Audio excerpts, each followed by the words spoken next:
Hello friends, welcome to our channel maths वाला सूरज महतो। और आज के लेक्चर में हम लोग टॉपिक लेके आए वो है टेस्टिंग ऑफ हाइपोथेसिस। ये हमारा इंजीनियरिंग मैथमेटिक्स 4 का जो है फोर्थ मॉड्यूल का पार्ट है। और हम लोग एग्जैक्टली फोर्थ मॉड्यूल स्टार्ट कर रहे हैं, ऐसा इसलिए क्योंकि आपका जो है फर्स्ट आए तो हो गया, आए या फिर जो भी आप लोग यूनिट टेस्ट जो भी बोलते हो तो वो तो हो गया है। अब सेकंड यूनिट टेस्ट आपको क्या होगा, ये जो फोर्थ मॉड्यूल से आएगा तो इसलिए मैं पहले फोर्थ मॉड्यूल स्टार्ट कर रहा हूँ। फोर्थ फिफ्थ सिक्स कराने के बाद जो है ना, तो मैं वापस से आपका जो यूनिवर्सिटी एग्जाम रहेगा उससे पहले फर्स्ट सेकंड थर्ड भी करा दूंगा। तो अगर आप लोग इंजीनियरिंग मैथमेटिक्स को रहे हो पूरी तरीके से पास होना चाहते हो, तो अगर आप लोग ये प्लेलिस्ट को फॉलो करोगे, सारे वीडियोस को देखोगे और जो भी मैं आपको सब प्रैक्टिस करने को दूंगा एज अ होमवर्क वो अच्छे से ट्राई करोगे तो आप जरूर पास हो जाओगे। तो हम लोग स्टार्ट करते हैं आज का लेक्चर। जो चैप्टर है इसका नाम है सैंपल थ्योरी। अब सैंपल थ्योरी के अंदर ना टोटल हाइपोथेसिस को करने के 3 मेथड होते हैं। एक तो हमारा होता है जेड टेस्ट, इसके अलावा होता है टी डिस्प्ले और एक होता है चाई स्क्वायर। तो हम लोग जो है ना, सबसे पहला हम लोग आज के लेक्चर में जो पढ़ने वाले हैं हम लोग जेड टेस्ट करने वाले हैं। और इसमें हम लोग जो सैंपल है ना, ये कब हम लोग करते हैं पता है, ये लार्ज थ्योरी के लिए करते हैं, मतलब लार्ज सैंपल। ये जो सैंपल थ्योरी हम लोग परफॉर्म करते हैं, जेड टेस्ट परफॉर्म करते हैं ना, जेड टेस्ट हमेशा लार्ज सैंपल के लिए करते हैं। जब भी आपका सैंपल है ना, नंबर ऑफ सैंपल जो है ना वो आपका ग्रेटर देन 30 होगा। जब भी आपका ग्रेटर देन 30 होगा तो हम लोग यहाँ पे जेड टेस्ट का यूज करेंगे। अभी टेस्ट ऑफ हाइपोथेसिस होता है क्या, मैं आपको एक बेसिक सा एग्जांपल लेके आपको समझाता हूँ। सपोज एक चाय वाला है, ठीक है, तो वो ना रोज चाय बनाता है और बेचता है। तो एक दिन उसको किसी ने क्या बोला कि एक काम करना, तू कॉफी बना। तो उसने बोला कॉफी बनाने से क्या होगा, तो बता रहे तू चाय 5 रुपए में बेचता है ना, कॉफी का 8 रुपए बेच। तो ऐसा करके उसने स्टार्ट किया। तो क्या करेगा, 1 महीने के लिए कॉफी बेचेगा। फिर ना वो पता करेगा जो उसकी 1 महीने की जो इनकम थी ना चाय से, और 1 महीने की जो इनकम आई कॉफी से, उसको ना वो चेक करेगा कि क्या वो प्रॉपर है कि नहीं। क्योंकि हो सकता है जब वो कॉफी का रेट बढ़ाएगा तो बहुत सारे जो चाय पीने वाले लोग होंगे वो नहीं आएंगे। तो ये जो हाइपोथेसिस है ना, तो इसमें उसको पता चलेगा कि कॉफी का बिजनेस ज्यादा प्रॉफिटेबल है या फिर चाय का बिजनेस ज्यादा प्रॉफिटेबल था। मतलब तो वो एक प्रॉपर डिसीजन ले पाएगा कि दोनों में से कौन सा ज्यादा प्रॉफिट है और वो बेच सकता। तो ऐसे हम लोग हाइपोथेसिस से बहुत सारे एग्जांपल जो है सॉल्व कर सकते हैं, जिसमें हम लोग प्रॉपर डिसीजन ले सकते हैं कि कोई भी जो हम लोग 2 एक्सपेरिमेंट कर रहे हैं, एक पहले वाला जो था और एक बाद वाला, दोनों में से हमारा कौन सा ज्यादा प्रॉफिटेबल है वो हम लोग टेस्टिंग ऑफ हाइपोथेसिस से पता करते हैं। अब इसको पता करने के लिए बहुत सारे टर्म्स है, हम लोग एक एक करके सारे टर्म्स को समझते हैं। जिसमें सबसे पहला हमारा होता है नल हाइपोथेसिस। अभी नल हाइपोथेसिस हम लोग एच नॉट से भी डिनोट करते हैं। ये हमारा क्या होता है ना, ये जो हमारा प्रीवियस वाले का होता है ना, जो प्रीवियस वाले का प्रीवियस जो हमारा जो भी वैल्यू दिया हुआ रहेगा वो होगा। फिर होता है ऑल्टरनेट हाइपोथेसिस। अभी ऑल्टरनेट हाइपोथेसिस क्या होता है, इसको हम लोग एच ए से डिनोट करते हैं। इसको हम लोग हमेशा कंसिडर करके चलते हैं कि ऑल्टरनेट हाइपोथेसिस क्या होगा, जो हमारे एच नॉट के इक्वल नहीं होगा। अगर ये एच नॉट के इक्वल नहीं हो गया तो ये हमारा ऑल्टरनेट हाइपोथेसिस होगा। ऑल्टरनेट मतलब क्या है, वो या तो अगर सपोज वो एक एग्जांपल लेता हूँ कि वो जो टी शॉपकीपर है, जो टी ओनर था ना, वो समझो 10,000 पर मंथ कमा रहा था, ठीक है। और बाद में कॉफी में अगर वो 11,000 पर मंथ कमाने लगा ना, तो उसका जो हाइपोथेसिस है कि यहाँ पे क्या हो रहा है, ज्यादा हो रहा है, बढ़ रहा है 10,000 से। लेकिन अगर मैं उसका उल्टा लूं कि अगर वो कम कमा रहे तो वहां पे उसका क्या हो जाएगा, सपोज वो 9,000 कमाने लगा तो यहाँ पे क्या हो जाएगा, उसका जो हाइपोथेसिस है वो कम हो जाएगा। तो इस तरीके से ऑल्टरनेट हाइपोथेसिस वैरी करता है। बहुत बार होता है कि वो जो वैल्यू है ज्यादा आता है हम लोग को, बहुत बार वो होता है कि वैल्यू हम लोग को कम आता है। इसके बाद हम लोग क्या करते हैं, एक्चुअल में टेस्ट परफॉर्म करके देखते हैं कि उसकी वैल्यू क्या होती है। तो टेस्ट हम लोग जब परफॉर्म करते हैं ना, तो उसमें हमारे पास जेड टेस्ट का फॉर्मूला होता है, वो होता है X bar minus mu upon sigma upon root N. अभी ये सारे टर्म क्या है हम लोग एक एक करके समझते हैं। जो हमारा एक्स बार है ना, एक्स बार हमारा एक्चुअल में मीन है, मीन ऑफ जो आपका प्रीवियस जो होगा ना वो वाला, मीन ऑफ प्रीवियस आप लोग बोल सकते हो। ये जो म्यू है ना, ये अभी न्यू वाला मीन रहेगा। तो म्यू जो है ना, ये हम लोग को न्यू मीन जो बाद का मीन दिया हुआ होगा।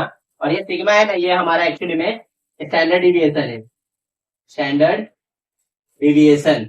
बहुत बार आप लोग क्वेश्चन में क्या होगा ना, सिग्मा नहीं दिया होगा, वेरिएंस दिया होगा। अभी वेरिएंस दिया हुआ होगा ना, तो वेरिएंस हमेशा क्या, सिग्मा हमेशा क्या होता है, वो होता है root of variation. Standard deviation हमेशा क्या होता है, हमेशा रूट ऑफ वेरिएंस होता है। तो हम लोग कभी भी अगर वेरिएंस दिया हुआ रहेगा तो हम लोग वहां पे स्टैंडर्ड डिविएशन को, वेरिएंस को रूट लेके स्टैंडर्ड डिविएशन कैलकुलेट कर लेंगे। ये सब हम लोग क्वेश्चन में करेंगे तो आपको अच्छे से समझेगा। और ये एन है ना हमारा, ये एन क्या है हमारा, number of sample, number of sample जो भी हम लोग को क्वेश्चन में दिया हुआ होगा। तो इससे हम लोग क्या करते हैं, पहले हम लोग टेस्ट परफॉर्म करते हैं। तो ये हम लोग टेस्ट परफॉर्म करने के बाद हम लोग क्या करते हैं ना, लेवल ऑफ सिग्निफिकेंस कंसिडर करते हैं। अब ये लेवल ऑफ सिग्निफिकेंस क्या होता है, इसको हम लोग अल्फा से डिनोट करते हैं। अभी लेवल ऑफ सिग्निफिकेंस क्या होता है, बहुत बार जो हम लोग ये टेस्ट परफॉर्म कर रहे हैं, जरूरी थोड़ी कि हम लोगों ने जो भी डेटा मेजर किया हो हर बार एक्यूरेट हो। वहां पे थोड़ा बहुत तो एरर होने के चांसेस होते हैं ना, इसलिए हम लोग जो है ये अल्फा का वैल्यू कंसिडर करके चलते हैं। और ये अल्फा का value most of the question में आपको 5% ही दिया रहेगा, हो सकता है कहीं पे 2%, 3% या फिर 10% दिया होगा, लेकिन मोस्ट ऑफ द क्वेश्चन में आपको 5% ही दिया होगा। अगर आपको 5% नहीं दिया है तो आपको 5% ही अज्यूम करके उसको करना है। इसलिए मैं आपको बोलूंगा कि जेड अल्फा जो जेड टेबल से हम लोग को मिलता है ना, ये आप लोग याद कर लो। क्यों याद कर लो? क्योंकि मोस्ट ऑफ द क्वेश्चन में आपको 5% होता है। जब आपको ये कैलकुलेट करना हो तो आप लोग को जो जेड टेबल मिलता है ना एग्जाम में, उससे चेक करने की जरूरत नहीं पड़ेगी। आप लोग को डायरेक्टली अगर ये याद रहेगा तो उसको आप लोग यूज कर सकते हो। उसकी वैल्यू होती है 1.92। तो ये तो मैं बोलूंगा याद कर लो, क्योंकि मोस्ट ऑफ द क्वेश्चन में आपको 5% ही दिया होता है। इसके बाद हम लोग क्या करते हैं, क्रिटिकल वैल्यू कैलकुलेट करते हैं।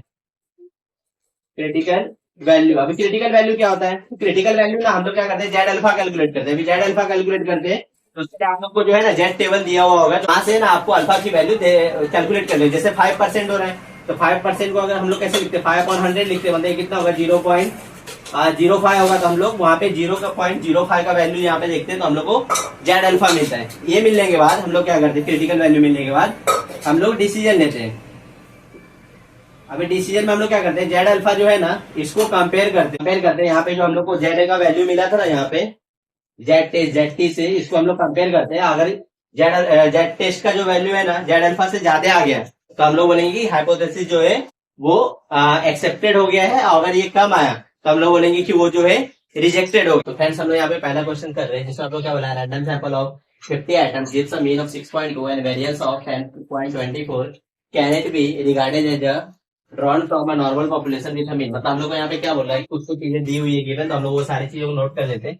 सबसे पहले तो हम लोग को एन दिया है, यहाँ पे 50 आइटम्स की बात हो रही है। और जो हमेशा आपको आइटम्स के साथ में जो मीन दिया हो रहेगा ना, उसको हम लोग को एक्स बार कंसिडर करना। हर बार जब भी आप लोग को जो एन के साथ में जो मीन दिया हो रहेगा ना, उसी को हम लोग एक्स बार कंसिडर करेंगे। तो हो जाएगा हमारा 6.2 यहाँ पे। और हम लोग को वेरियंस दिया है, वेरियंस कितना दिया है, वेरियंस दिया है 10.24। तो इससे हम लोग स्टैंडर्ड डिविएशन कैलकुलेट कर सकते हैं। स्टैंडर्ड डिविएशन का रूट ऑफ वेरियंस होता है, तो हो जाएगा रूट ऑफ 10.24।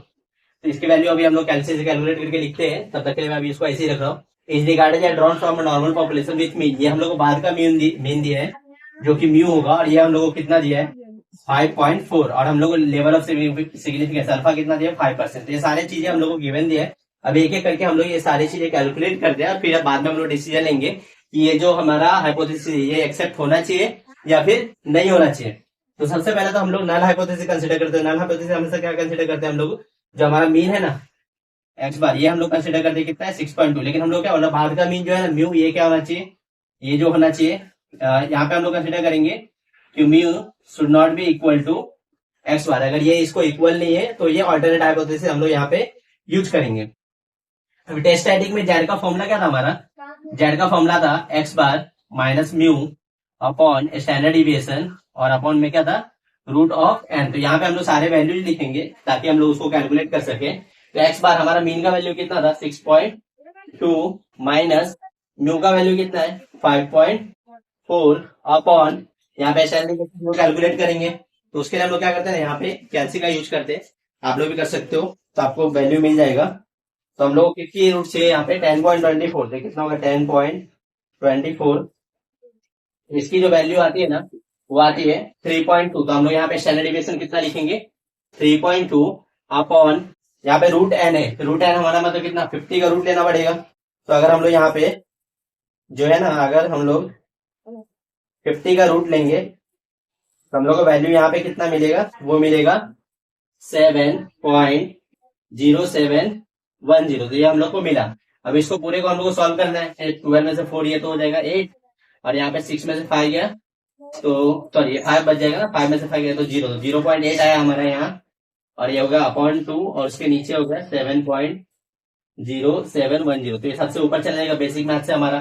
तो 0.8 इंटू 7.0710 अपॉन यहाँ पे क्या आएगा 3.2। तो इसको हम लोग सॉल्व करते हैं। अभी यहाँ पे 0.8 को हम लोग मल्टीप्लाई करेंगे 7.0710 से, और फिर जो हम लोग को आंसर आएगा उसको हम लोग क्या करेंगे डिवाइड करेंगे 3.2 से। तो यहाँ पे हम लोग को आंसर जो आ रहा है वो आ रहा है 1.7677। तो ये जो है ना हम लोग को यहाँ पे जेड वैल्यू जेड वी की जेड का जो है ना वैल्यू वो आया है। अभी हम लोग क्या करेंगे आगे का पार्ट करते हैं। तो लेवल ऑफ सिग्निफिकेंस हम लोग कितना दिया, अल्फा जो दिया है 5%। अब अल्फा के लिए जो हमारा क्रिटिकल वैल्यू वो कितना होता है, उसके हम लोग क्या करेंगे, जो हमारा जेड अल्फा देखेंगे, तो जेड अल्फा अगर टेबल में देखो, मैंने आप लोगों को क्या बताया था कि हमेशा जो अल्फा होता है 1.92, मैंने गलती से बता दिया था, एक्चुअली में 1.96 होता है। अभी यहाँ पे क्या करना है, हम लोग को डिसीजन लेना है। तो हम लोग अगर लिखते हैं तो यहाँ पे जो हमारा जेड वैल्यू है ना, अगर आप लोग कंपेयर करोगे, जेड वैल्यू हमारे कितना 1.7677 है और यहाँ पे 1.96 है, तो ये तो कम है जेड अल्फा। तो जब भी जेड वैल्यू है जेड अल्फा से कम होता है तो हम लोग क्या करते हैं, नल हाइपोथेसिस को एक्सेप्ट कर लेते हैं और अल्टरनेट हमारा रिजेक्ट हो जाता है। अगर ये उल्टा होता तो हम लोग वहां पे क्या करते हैं, नल को रिजेक्ट करते हैं और अल्टरनेट को हम लोग सेलेक्ट कर देते हैं। तो यहाँ पे क्या हो जाएगा, therefore null hypothesis is accepted. अभी इसका मतलब क्या है, इसका मतलब ये है कि हमारा जो म्यू है ना, म्यू था हमारा 5.4। आई होप आपको इसमें समझा। फिर हम लोग यहाँ पे नेक्स्ट क्वेश्चन कंसिडर करते हैं, इसमें हम लोग क्या बोल रहे हैं, can it be concluded that average life span of Indian is more than 70 years if a random sample of 100 Indians has average span of 71.8 years with a standard deviation of 8.9 years। तो हम लोग को यहाँ पे पहले क्या क्या given दिया है, हम लोग उसको नोट कर लेते हैं। तो हम लोग को यहाँ पे गिवन क्या क्या दिया है, सबसे पहले तो हम लोग को यहाँ पे सैंपल दिया है 100, तो एन की वैल्यू कितनी हो जाएगी, 100 हो जाएगी। और मैंने क्या बोला, जब भी आप लोग को जो है ना सैंपल के साथ में जो हम लोग को मीन दिया हुआ रहेगा ना, वो हमारा एक्स बार होता है। तो यहाँ पे क्या बोले, sample of 100 Indians has average span of 71, तो सैंपल के साथ में ये मीन दिया हुआ है, इसलिए ये हमारा पे यहाँ पे हो जाएगा एक्स बार हो जाएगा 71.8 ईयर्स। और इसके साथ में हम लोग क्या दिया है, म्यू, ये जो दूसरा मीन हमारा हो जाएगा ये हो जाएगा 70 ईयर्स। और हम लोग को क्या दिया, स्टैंडर्ड डिविएशन जो है, मतलब जो सिग्मा जो है हमारा हो जाएगा 8.9 ईयर्स। इसको भी हम लोग एक एक करके सारे चीजों को सॉल्व करके करते हैं। तो सबसे पहले हम लोग नल हाइपोथेसिस एच नॉट को अज्यूम करेंगे, जो हमारा यहाँ पे वैल्यू कितना था हमारा, जो एक्स बार का था ना यहाँ पे 71.8 ईयर्स। और यहाँ पे हम लोग क्या करेंगे, म्यू जो है ऐसा हम लोग कंसिडर करके चलेंगे कि हमारा जो अल्टरनेट हाइपोथेसिस एच ए जो है ये 71.8 ईयर्स नहीं होगा, ऐसा हम लोग कंसिडर करके चलेंगे। अभी टेस्ट स्टार्टिंग में हम लोग क्या करेंगे, जेड टेस्ट सॉल्व करेंगे। तो अब जब हम लोग यहाँ पे जेड टेस्ट सॉल्व करेंगे, जेड टेस्ट का फॉर्मुला अप्लाई करेंगे, जो कि क्या होता है, अभी तक तो आप लोग को याद हो जाना चाहिए था। वो होता है X bar minus mu upon sigma, और नीचे क्या होता है, रूट ऑफ एन। तो यहाँ पे हम लोग फिर जेड टेस्ट की वैल्यू कैलकुलेट करते हैं एक एक यहाँ पे पुट करके। तो एक्स बार की वैल्यू हम लोग कितनी दी हुई है, यहाँ पे दी हुई है 71.8, म्यू की वैल्यू दी हुई है 70 अपॉन, यहाँ पे सिग्मा की वैल्यू कितनी दी हुई है, सिग्मा की वैल्यू अगर आप लोग चेक करोगे तो दिया है 8.9 अपॉन, यहाँ पे रूट एन, एन कितना है हमारा 100। तो हम लोग इसको अगर यहाँ पे सॉल्व करेंगे, तो इसके लिए मैं फिर से कैलसी की हेल्प लेता हूँ, और ये तो हम लोग डायरेक्टली माइनस कर सकते हैं। यहाँ पे हो जाएगा 8 और ये 7, 1 में 70 का तो 1.8 आएगा, ये आएगा 8.9 अपॉन, यहाँ पे कितना देगा, 100 का रूट तो 10 होता है, अरे 10 हमारा ऊपर चले जाएगा, तो 1.8 इंटू 10 अपॉन 8.9, जो कि एक्चुअली में क्या हो जाएगा 18 अपॉन 8.9। तो इसकी वैल्यू अगर हम लोग यहाँ पे कैलकुलेट करें तो होगा 18 डिवाइडेड बाई 8.9। तो इसकी जो आंसर हम लोग को मिलेगी वो मिलेगी यहाँ पे 2.0224।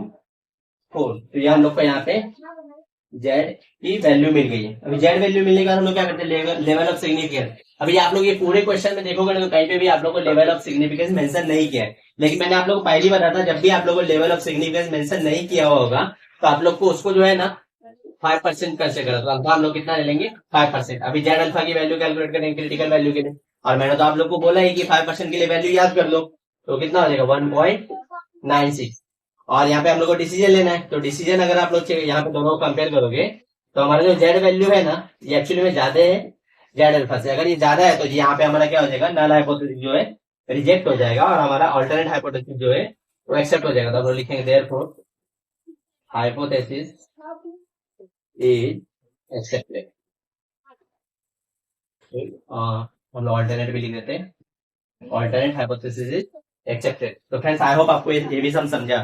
फ्रेंड्स अभी तक जो हम लोगों ने क्वेश्चन किया था वो बेसिकली सिंपल सा क्वेश्चन था, आप लोग को स्ट्रेट फॉरवर्ड पूछा था। लेकिन इस क्वेश्चन को क्या किया, अभी हम लोग को क्या होता था, हाइपोथेसिस सेलेक्ट करने होता था ना, मतलब हम लोग को पता करना होता था कि वो हो रहा है या नहीं हो रहा है। लेकिन यहाँ पे क्या बोल रहा है, आपको हो रहा है और आपको है ना एन की वैल्यू कैलकुलेट करनी है। तो कैसे करेंगे, और पहले तो क्वेश्चन देख लेते हैं, distribution with an unknown has a variance, क्या क्या चीजें दिया है हम लोग पढ़ पढ़ के उसको नोट करते जाते हैं। तो हम लोग को वेरिएंस दिया है 1.5, तो यहाँ से हम लोग स्टैंडर्ड डिविएशन कैलकुलेट कर लेंगे। स्टैंडर्ड डिविएशन क्या होता है, रूट ऑफ वेरिएंस होता है, तो रूट ऑफ 1.5 हो जाएगा ये। यूज सेंट्रल लिमिट थ्योरम, हम लोग सेंट्रल लिमिट थ्योरम होता है, जो हम लोग ने जेड टेस्ट का फॉर्मूला लिखा था ना, उसी को ही सेंट्रल लिमिट थ्योरम बोलते हैं। How large sample, how large sample मतलब एन की वैल्यू जो है हम लोग को पूछी है यहाँ पे, be taken from a distribution in order to that probability, probability तो हम लोग कुछ लेना देना है नहीं। Sample will be within, ये वर्ड जो है ना, ये बहुत ही इंपॉर्टेंट वर्ड है। अगर आप लोग को ये समझ गया ना, तो ये क्वेश्चन आप लोग क्या ये इजिली हो जाएगा। With in 0.5 of the population mean, with in 0.5 of the population, इसका मतलब क्या बोल रहा पता है, जो इसका मीन का रेंज है ना, रेंज मतलब दोनों को हम लोग सब्ट्रैक्ट करेंगे तो हम लोग 0.5 आता है, मतलब हम लोग को क्या बोला है यहाँ पे, आप लोग को पता है क्या, एक्स बार माइनस म्यू की वैल्यू जो दिया है ना, वो हम लोग को दिया है 0.5। तो ये जो है ना, ये क्वेश्चन में अगर आप लोग को ये समझ गया तो बाकी तो क्वेश्चन कुछ है ही नहीं।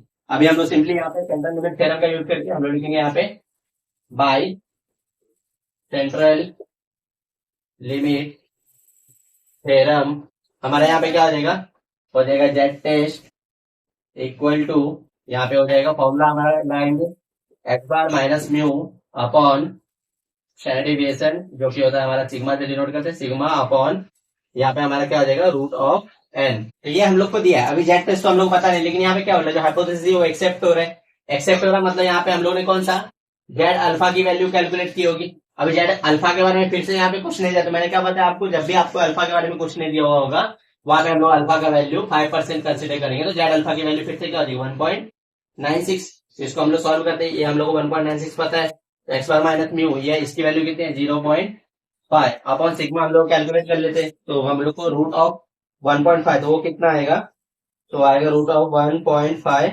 यहाँ पे 1.2247 upon root of n, n तो हम लोग को यहाँ पे कैलकुलेट करना है, रूट एन कैलकुलेट करना है अपॉन इक्वल टू 1.96। हम लोग क्या करते हैं, रूट एन को यहाँ पे लेते हैं, ये हमारा सबसे ऊपर चले जाएगा, तो ये क्या हो जाएगा 0.5 into root n upon 1.2247 equal to 1.96। तो यहाँ से हमारा रूट एन क्या होगा, रूट एन होगा 1.96 इंटू 1.2247 अपॉन 0.5। तो इसको हम लोग पहले सॉल्व कर लेते हैं, जब हम लोग इसको सॉल्व करेंगे तो हम लोग क्या आएगा 1.96 इंटू 1.2247, इसकी वैल्यू हम लोग को आएगी यहाँ पे 2.4004 अपॉन 0.5। इसको जब हम लोग सॉल्व करेंगे तो ये जो वैल्यू हम लोग का आई है, इसको हम लोग को डिवाइड करना पड़ेगा 0.5 से, ये हम लोग को कितना मिलेगा 4.8008।